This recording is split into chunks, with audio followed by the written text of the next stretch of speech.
Nous allons voir aujourd'hui comment créer une carte et donc des croquis, c'est-à-dire un ensemble de données à partir de zéro.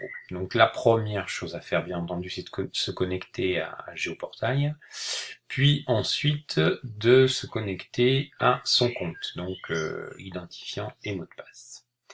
On va retrouver, comme de bien entendu, un onglet dans donc, le compte Mini-Pierre de lien, un onglet Mes cartes, avec donc deux cartes pour le moment présentes.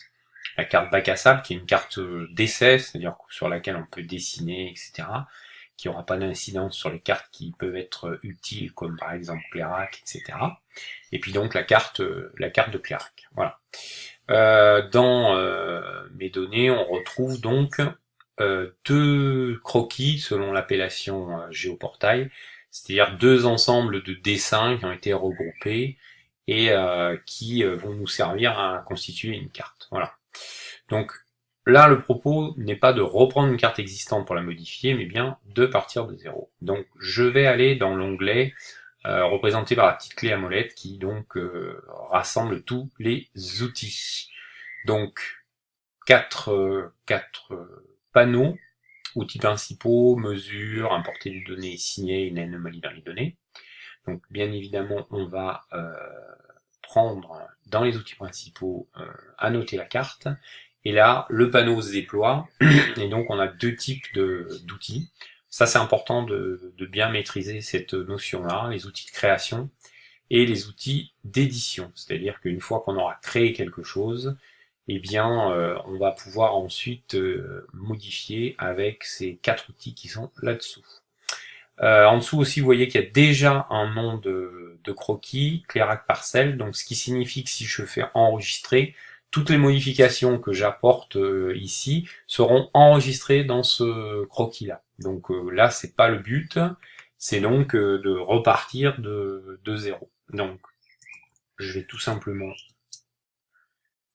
taper nouveau croquis, test, allez, je commence à l'enregistrer, et petit panneau, attention, le contenu donc semble vide. Forcément, je n'ai rien fait. Bon. Ici, je vais donc rechercher à faire différentes manipulations sur ma carte pour ajouter des données. Donc là, imaginons, je vais me faire un petit zoom sur la ferme de Clérac qui se situe ici.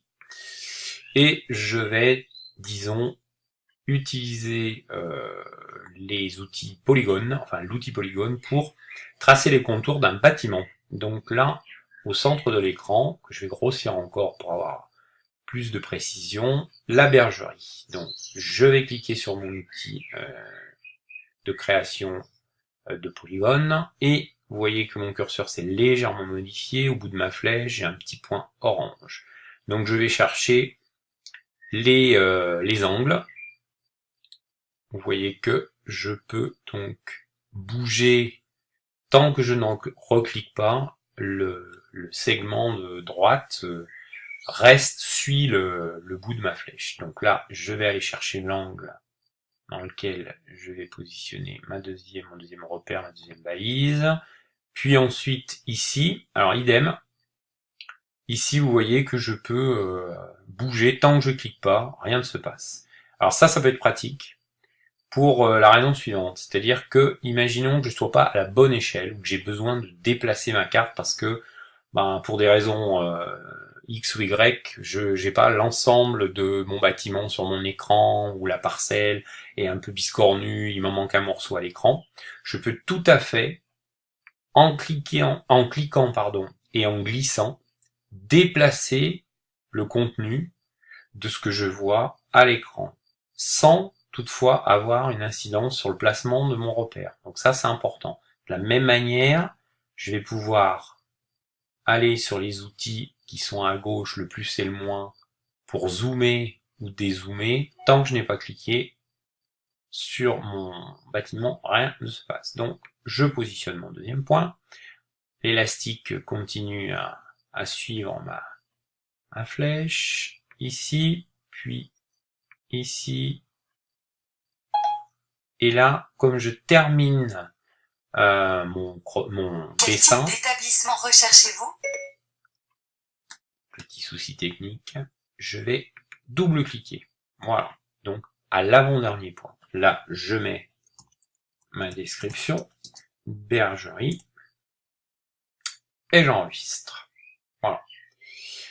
Je vais ensuite, vous voyez que j'ai toujours mon petit point orange qui suit le bout de la flèche, je vais ensuite recliquer sur mon outil polygone pour désélectionner, l'outil n'est plus actif. Voilà.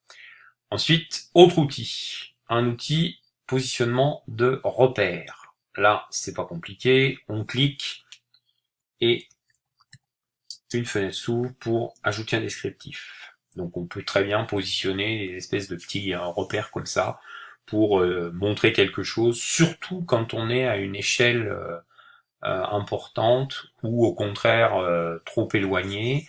Ces petits repères orange sont bien pratiques pour positionner des éléments sur lesquels on veut mettre le focus. Donc je mets une légende, voilà. Je reclique sur mon outil dans mon panneau et cette fois je peux aller cliquer sur mes objets, je vais voir les bulles apparaître. Voilà. J'ai également la possibilité donc de dessiner des lignes. Donc là, vous voyez, on peut très bien imaginer que on fait, je sais pas, l'implantation d'une clôture qui est prévue, voilà. Et ici, je double-clique et on va me demander de saisir une description. Donc, clôture, future clôture. Voilà, enregistre. Hop. Je désélectionne en recliquant, reprend sa couleur normale. Voilà. Ensuite, dernier outil, c'est un outil texte. Donc là, ça va juste nous permettre de rajouter du texte. Voilà. Tac. Très bien. Voilà. Voilà, je refais le tour de mes ajouts. Donc, réflexe, une fois que j'ai terminé ces éléments que j'ai ajoutés, ces données à cette carte-là, donc dans ce croquis-là, je vais penser sur mon panneau des outils à enregistrer. Voilà, on m'annonce donc au centre de l'écran, le croquis a été enregistré, et on voit ici que ce croquis s'est ajouté à l'ensemble de mes couches sur la carte en cours. Voilà. Je peux enregistrer ma carte. Ici, j'avais donc 2 cartes bac à sable complet. Et là, je vais créer une nouvelle carte qui s'appelle carte pour formation. J'enregistre. Et on voit maintenant donc mes 3 cartes. Voilà. Très bien. À partir de là, vous avez à peu près la maîtrise de tous les outils de création. D'accord? On peut donc ensuite, à partir de cette carte, comme on l'avait déjà un petit peu expliqué dans les introductions, déplacer les différentes couches, en somme. Voilà, donc là, la couche supérieure, ça sera parcelle, la couche en dessous, etc. Évidemment, il faut qu'elle soit visible. D'accord, celle-là ne l'est pas. Si je la rends visible, voilà, marche arrière.